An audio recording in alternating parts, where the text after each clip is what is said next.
Setan meresapkan virus terlanjur basah. Udah maksiat gak mungkin diterima. Siapa yang pernah berzina? Ayo tobat. Karena itu saya seringkali memberikan saran, kalau belajar hadis, jangan langsung membahas isinya. Ini seringkali teman-teman kita ini membahas kematan. Salah memang tidak, cuman sayang ada inspirasi yang tidak bisa digali. Teman-teman membahas hadis innamal a'malu binniyat, langsung ke isinya. Kenapa tidak membahas Umar bin Khattab yang meriwayatkan? Siapa beliau sebelum masuk Islam? Bagaimana perilakunya?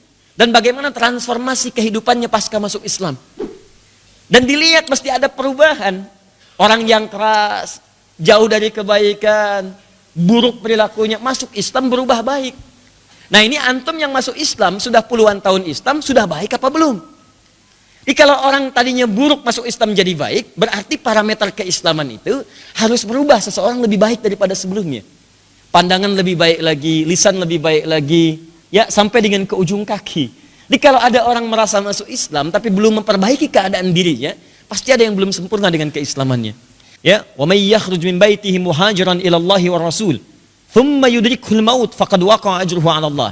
Siapa yang pengen berubah, lebih baik lagi, ingin dekat dengan Allah, ingin kembali pada tuntunan Rasulullah, bahkan di pertengahan dia mau berubahnya, belum sempat terlihat baik sempurna, baru berusaha.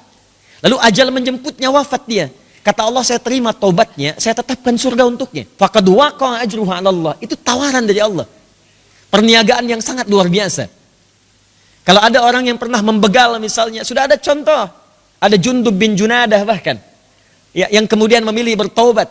Kembali kepada Allah. Dan dia berdakwah dengan taubatnya sampai mengajak sekampung di kota Ghifar masuk Islam. Dan diabadikan untuk mengenang dengan nama tempat kotanya, Al-Ghifari. Dikenal dengan Abu Dzar Al-Ghifari. Itu berasal dari kota Begal. Kenapa disebutkan kalimat Al-Ghifari? Ya, untuk memberi pesan pada orang setelahnya. Saya dulu pembegal, sekampung saya begal semua. Cuman Allah kasih kesempatan saya tobat, saya ajak sekampung tobat, mereka tobat. Terus kamu pembegal sekarang, dan tidak mau bertobat, kamu siapa gitu? Jadi kalau orang dulu saja yang disebut jahiliyah mau tobat, kenapa anda yang keluar dari jahiliyah nggak mau tobat? Kalau ada orang pernah berzina, ada contohnya. Bahkan turun ayat Quran surah 39 ayat 53. Itu diantara orang yang pernah berzina pengen tobat, turun rahmat Allah. Karena dia merasa susah nih diampuni nih. Setan meresapkan virus terlanjur basah. Udah maksiat gak mungkin diterima. Ternyata Allah turunkan yang beda. Rahmat Allah lebih luas dibandingkan dengan murkanya. Turun ayat. Kata Allah, qul li'ibadiyalladzina asrafu ala anfusihim. Katakan Muhammad pada hamba-hambaku. Masih di aku hamba teman-teman. Masih di aku tuh. Dan kalimatnya disamakan dengan hamba yang soleh. Disebut dengan ibad. Bukankah Allah ketika menyebut hamba yang soleh dengan kalimat ibad? Silahkan lihat Quran surah ke-25 di ayat 63. Wa ibadur rahmanil ladzina yamshuna 'alal ardi hauda. Hamba soleh disebut dengan ibad juga. Ketika ada orang bermaksiat ingin berubah taat dan bertobat disebut ibad juga.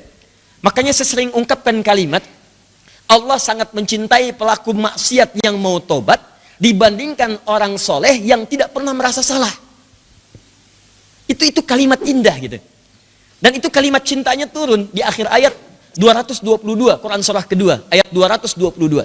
Di ujung ayatnya Allah katakan innallaha yuhibbut tawwabin. Sungguh Allah mencintai orang-orang yang mau tobat. Tawwabin itu yang merasa salah, berulang kali salah, dia terus tobat, perbaiki lagi. Karena memang setiap hari ini bagian tubuh kita ini tidak lepas dari salah. Mata kita dalam sehari berapa kali melihat yang salah? Lisan berapa kali berkata yang tidak tepat? Mungkin mata tidak salah, lisan tidak keliru, tapi pikiran kita kadang berdosa. Berapa kali hari ini pikiran kita berpikiran yang tidak baik bagi orang lain? Silahkan dicek. Karena itu teman-teman sekalian, maka siapa yang pernah mabuk, ayo tobat. Siapa yang pernah berzina, ayo tobat. Siapa yang pernah membunuh, ayo tobat. Dan Allah memberi kesempatan luas untuk membentangkan surga bagi mereka. Dan sudah banyak contoh, termasuk periwayat-periwayat hadis Nabi SAW yang dulunya punya riwayat yang kelam, tapi mereka berubah, memilih untuk mendapatkan masa depan yang lebih baik. Karena itu kalau ada pilihan untuk berbuat baik, kenapa mempertahankan keburukan? Itu poinnya. Dan bisa masuk surga.